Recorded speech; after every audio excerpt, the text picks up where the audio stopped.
Hello, everybody. I am just waiting for my guest here. I am so excited to talk to you guys today about fibroid and fibroids in food. Let's see.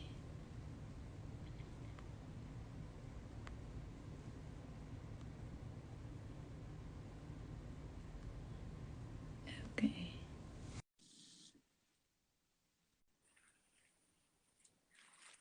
All right, I just added. Hi.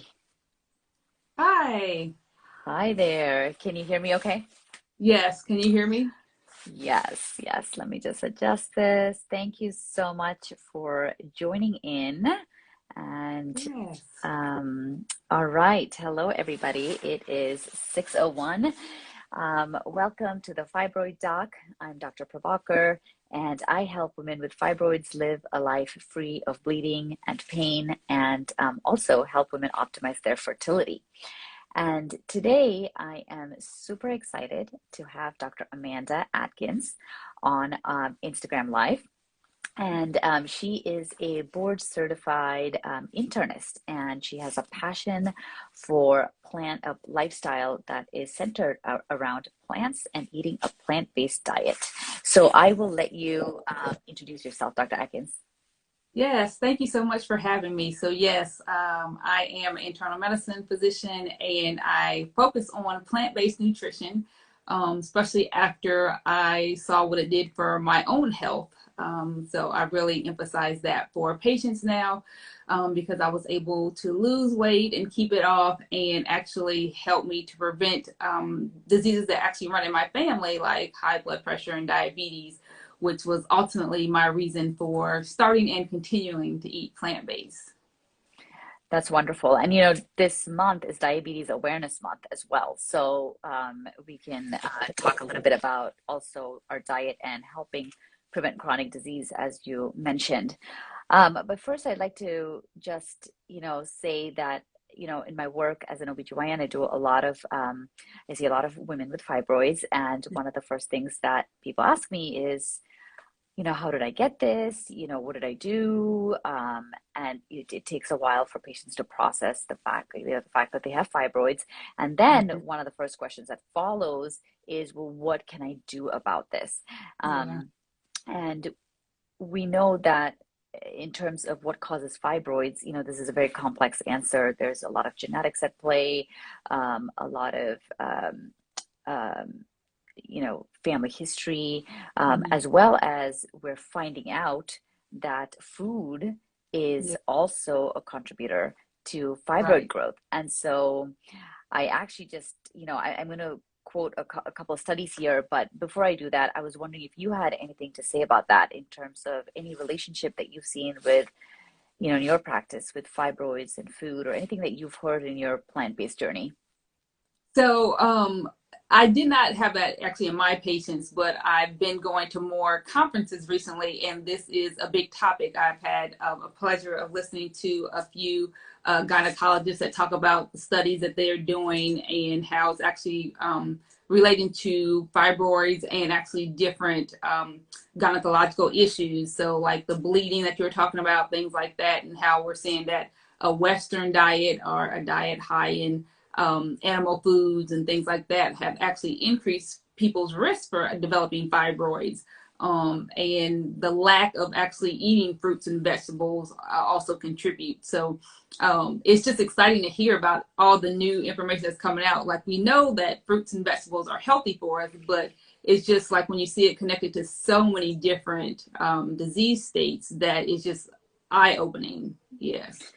Yes, and I think frequently we hear about vegetables and fruits in relation to diabetes, high blood pressure, heart disease. But now, we're seeing more and more research in terms of women's health and Right. specifically fibroids. And so I just looked this up, just today, even in this year in January, there's a study out of Italy that actually correlated fibroid growth to low intake of fruits, veggies, as well as various pollutants. And we know that, Mm. meat has different pollutants, and we can talk, that's a Right. whole different Instagram live about everything that, that goes into making meat and before it actually gets to our table, right? Right. There's also been studies out of China that have shown protective role of cruciferous vegetables, so broccoli, Mhm. cabbage, cauliflower. Um, and so I feel like when we talk about food as medicine, essentially, we may not be able to cure our fibroids right away or, take it from 10 centimeters to 1 centimeter. But maybe we can see a little bit of reduction in size. Maybe we can prevent the growth by really treating, really looking carefully at what we, put into the body. Oops, my Yeah. thing just fell down. And so I wanted to discuss a little bit more about, a plant-based diet. And this is Mhm. one of the things that's actually in our control, right? We can't Right. really necessarily control the fact that, mom and grandmother had fibroids and, Mhm. now we, you have a fibroid, but we can certainly control sort of this one crucial link that has been shown, which is food. Right. So I would love to hear from you, when you talk about a plant-based diet to patients, what are some of the barriers that come up? Like, what are the top two things that people, automatically say, well, that's not going to work for me because, So the first thing they think of is if they don't eat meat, where am I going to get protein from? So yes. like the number one thing. And so I tell people, I was like, I can understand where you're coming from with that because initially I didn't pay too much attention to that. I was just like, okay, I'm just going to go vegetarian or whatever. But Hmm. we have been actually seeing that there's a lot of protein in a plant-based diet. I shouldn't say a lot. There is protein in a plant-based diet. And that we actually see that you don't need a whole lot of protein in your diet regularly. So if we look at the RDA, or the recommended daily allowance, it's about 9 to 10% of our calories. And a lot of Americans get a lot more protein than that amount. And you can easily get that in a plant-based diet, whether it's through your leafy green vegetables, through the beans that you eat, or like tofu, any of those things, lentils, all those things. You can easily get, 9 to 10% of your calories from the protein in plant-based. And even better than that, it doesn't cause the other side effects that you get from animal-based proteins. Like you don't get a lot of the saturated fat and increased cholesterol when you do that. So usually after I tell them that, they're like, okay, well, maybe. But some people still want to have their bacon and eat their fish and things like that. And I'm like, okay, well, let's focus on eating more vegetables. So then people are like, well, I don't really like vegetables. And then I'm thinking, okay, there's so many hundreds of different types of vegetables. Surely you haven't tried them all. Yeah, Have that's not right. cooked them to Cook them actually to all. your taste buds. Yes. So I tell people just try different vegetables and try to cook them in different ways and actually add different herbs and spices to actually help for your taste buds. So I Hmm. can tell people that I did not like Brussels sprouts growing up. I'm like, I don't Hmm. know who cooked them and how they cooked them, but I still like, oh my gosh, no. But now I love Brussels sprouts because I can cook them and I like them to my taste buds. So I just tell people to be adventurous and go out and try different things because you never know what you may like. Even if you didn't like it as a kid, like me and the Brussels sprouts, you can still try new things and actually start to eat more vegetables. Yeah, that's great. I think that's one of the first responses that I also get when I tell patients, suggest a plant-based diet, but they say, "Oh no, what about my protein?" And as you say, you actually don't need a lot. And also, I think it's sort of a cultural thing. If Mm-hmm. you grew up eating a lot of meat, your family gatherings, were centered around the barbecue, and a Mm-hmm. lot of that, it can be so difficult to break those patterns. And so.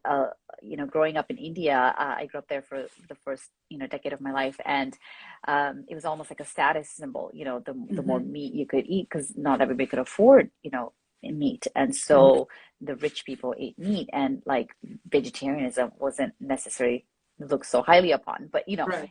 again, it's a very cultural mindset of Mm-hmm. that time. So I think it takes a little bit of reevaluation, Yeah. sort of from our family roots and where we grew up Mm-hmm. and how we grew up to. kind of make that shift to say, oh, you know what, but this is like so good for my health, so I'm going to go ahead and do it. Yeah, and Um, it's you bring up the family is because I tell people this story all the time when they ask about that. I was like, well, growing up, my dad was actually a meat delivery guy. So oh how did yeah, it work? Where because I became vegetarian at the age of 16, I'm like, okay, so a meat delivery truck driver daughter is a vegetarian, doesn't eat the food that he has. So you definitely can change what your that's family right. does from growing up. So yes. That's right.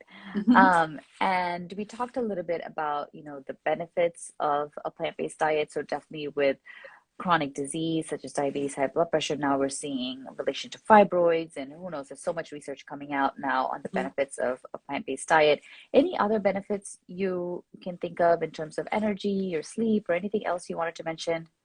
So yeah, so definitely with sleep, it helps. I don't know the exact studies that they were done, but they actually have shown that it actually does help with sleep. So maybe with the less sugar and not having as much caffeine, those types of things actually implement. And then there's actually, I think, some studies going on to see if it helps with dementia, and a lot of my patients are Mm, interested in that. So I'm like, I really am excited to hear about the studies with that because looking at like Dr. Campbell talking about how you when you actually help with their blood vessels, actually open those up where it's not all the cholesterol build up and all the inflammation there, that it helps not just the heart, not just the kidneys, but will help the brain, right? So you just think about it that way and you'll see that it help all over. What else? Energy level definitely helps with energy level. I've seen that myself, which is another reason why I keep going on the yeah. plant-based diet. Like I love to sleep. And I was like, I would always still wake up tired. And like throughout the day, I would drag, like, oh gosh, I can't wait to have a nap. But the more like fruits and vegetables that I eat and staying away from like the processed foods and a lot of sugar, I actually have more energy throughout the day. And then when I actually wake up, I'm like, okay, I actually feel refreshed and Yeah. energized to get the day Yeah. going. That's great. And for someone who has been thinking about this for a while, or listening to this Instagram live, and they say, okay, maybe I'll give it a go. How would you suggest that they get started? So the first thing I tell people is just to add in vegetables to every single meal, because we have to remember that it's not just taking away the animal products or the animal proteins. You actually have to eat the fruits and vegetables. So some people, especially now with a lot of the plant-based substitutes and the label of vegan, but it may be like vegan ice cream or vegan cookies, things like Sure. that. We have to remember that just because it has those labels on there doesn't necessarily mean it's healthy for us. So actually getting in your fruits and vegetables is going to be the number one thing, and then slowly decrease the amount of meat that you're eating. So if you look at your plate, usually our meat is the center of our plate and we make everything around that. And if you think of meat as like a side item or a condiment instead of the main dish, then most people do better with that, and not necessarily telling them, oh, you have to stop eating meat right now, you have to stop doing dairy right now, unless they have some other issues going on, and that's more of the extreme cases. But for just some people that want to start, I just tell them fruits and vegetables, that's your main part of your meal, so think of it that way. Yeah, no, that's great. And somebody just asked here a question. Can you share a little bit more regarding how the plant-based diet positively impacts fibroids? And so, as we were sharing at the beginning of this live, some of the studies that have recently come out actually shows a decrease in size, as well as a just absence of fibroids in case control studies in those who had a predominantly vegetarian diet. So there was a study that came out of Italy earlier this year that showed that those with uterine fibroids had a very low intake of veggies and fruits and had more pollutants in food. And then a couple of studies out of China that have shown a protective effect of cruciferous vegetables such as cauliflower and broccoli. So Mm-hmm. there are, there's more and more studies coming out now that are showing impact or a correlation rather regarding fibroids and food. So I think this is super exciting because there's at least one thing that we can do Mm-hmm. and actively uh, sort of practice early on, especially if we know that we have a family history of fibroids. Mm-hmm. And that's sort of how it also tends to go. A lot of patients that I see with fibroids say, oh yeah, my mom had a hysterectomy and my grandmother had a hysterectomy because of Right. fibroids. And so if you know that that's in your history, really starting off with a plant-based diet early on. And as you mentioned, all of the benefits for plant-based diet, right? Not just for fibroids. Of course, that's what I'm focusing on, but it's National Diabetes Month. You mentioned sleep and energy, and just so many other body functions and disease states that are impacted by our diet. Yes. Um, and any other sort of practical tips that you have to share with us for those who are really wanting to, practice a more plant-based lifestyle? What about, the holidays are coming up? What if they're going to a party? Do you suggest that they first eat, at home and really kind of fill themselves up a little bit before they show up Mm-hmm. at these parties? What other tips may you have? So I would say first, it depends on who's throwing the party. So if it's a family member, then you may say, hey, can I bring some things to the party, and actually bring in a plant-based actually meal that you have prepared ahead of time or tasted, and not tell people that it's plant-based or vegetarian, right? Because most people have found that they actually eat all the vegetarian or vegan or plant-based food before they eat all the other food because it tastes so good, right? And Yes. so then you're upset because you're like, okay, now what am I supposed to eat? You guys ate up all this food. Right. If there's certain foods also that you absolutely love that are not plant-based, then I say just have a smaller portion of them during the holidays, Mm-hmm. because it's going to be Mm-hmm. hard, like you said, around family and culture, things like that, to sometimes give it up totally during this time of the year. So just try that, and definitely eat before you go. Yes, that is one thing I'm learning I gotta do. Yeah, Yes. and like you said, just really it's not a cold turkey. Okay, I'm not gonna, overnight, I'm gonna stop all meat and eat only vegetables. I mean, that's really hard to do, but slowly just picking the more healthy habits, and kind of Right. phasing things out over time. That's great.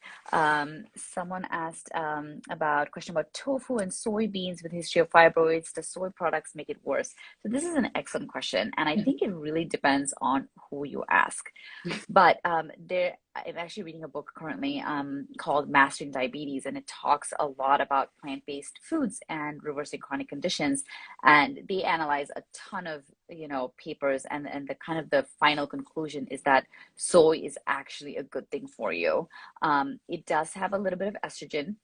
But when you're talking about completely, and it's natural estrogen, but when you're talking about completely cutting out meats and all of the other fats and kind of more food pollutants, from your diet, soy is actually an excellent source of, protein.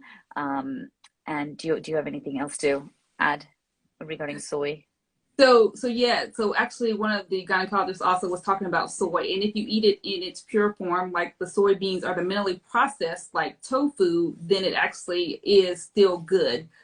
She was even talking about how it can help in patients with breast cancer, because they was concerned about that also, that it's Hmm. not harmful, but you just have to be careful with the soy isolates, because there are not a lot of studies with that, and that may be where the increase may come from. But if you have the soybeans, or the tofu, or like tempeh, it That's seems like right. studies are okay with those, even like I said, for breast cancer or fibroids. Mm-hmm. Yeah, yeah, definitely. Um, Wonderful. So, do you have anything else to add or anything else you wanted to mention about kind of plant-based food and chronic conditions? You've given us so much, interesting and important tips. So Yeah. before we go to, how people can find you and stuff, I wanted to see if there's anything else you wanted to add. Well, I just want people to not be afraid to try it, because most of the time when they hear that, they think, okay, I'm going to give up everything that I love, everything that I know. And you just are going to be surprised on how many food options that you have. I actually was watching a documentary recently, and they were talking about that most of the time, the foods that when people eat meat, they eat the same thing all the time. And it definitely tastes the same. But what makes it taste different is the herbs and spices, which is the plants that they put on there. So I thought, Yeah. That's so interesting. I never thought of it that way. I was like, so you will have a lot of food to eat. It'll be very delicious. Sometimes you just have to try different recipes. And that's why I have several different vegan cookbooks that I try different things. And you just have to form it to your taste buds and it'll be great. Yeah, that's an excellent point. I think there's sort of a mental block that a lot of Mhm. people have. I'm trying to become more plant-based myself, and yeah, it's just a mental block about all the things that you hear. But really, if you look down at the research and you're like, wow, I can really change my Mhm. life, adopting this, it gives you a lot more motivation to go ahead and do it. And when it comes to health, there are so many genetic things that, we can't really control. Our whatever is in our genes with our moms and our grandmoms, Mhm. Mhm. and, fibroids is a perfect example. But one of the things that we can control is our diet. And Yes. that's what's so empowering to me when I think about Mhm. this is, wow, this is what I put in my mouth. I really can control, and it's the most important thing. So let me spend a little more time preparing and meal prepping and really trying Right. to do some research around it, and giving myself the best quality foods that I can. Yeah. So And because you just one know more thing, I'm sorry to interrupt you, yeah, but yeah, just no, no, no. because it's in your family history doesn't mean it's your destiny. So you don't have to turn on those genes if you eat a good diet. So if you follow the same pattern that your parents and grandparents are doing, then of course you're probably going to end up with what they had. But if you change it, then you don't have to activate those genes. So don't use your family history as a crutch. Exactly. No, that's a great point. And on the flip side, especially if you have a family history, it's time to really, watch Mhm. out as to, what you're eating and what kind of diet you're really following early on, right? Not Mhm. not Right. wait for that fibroid to hit, or that hypertension or the diabetes, Exactly. but, really being aware of that family history early on. As you said, you started this when you were 16, right? Yeah. Right. Vegetarian. So Yeah. becoming a vegetarian when you were 16 years old. So now I'm thinking, gosh, if I could just turn back time and, do a better job of eating. But, the earlier we can, get to a better diet, the better. So Yeah. where can people find you, work with you, etc.?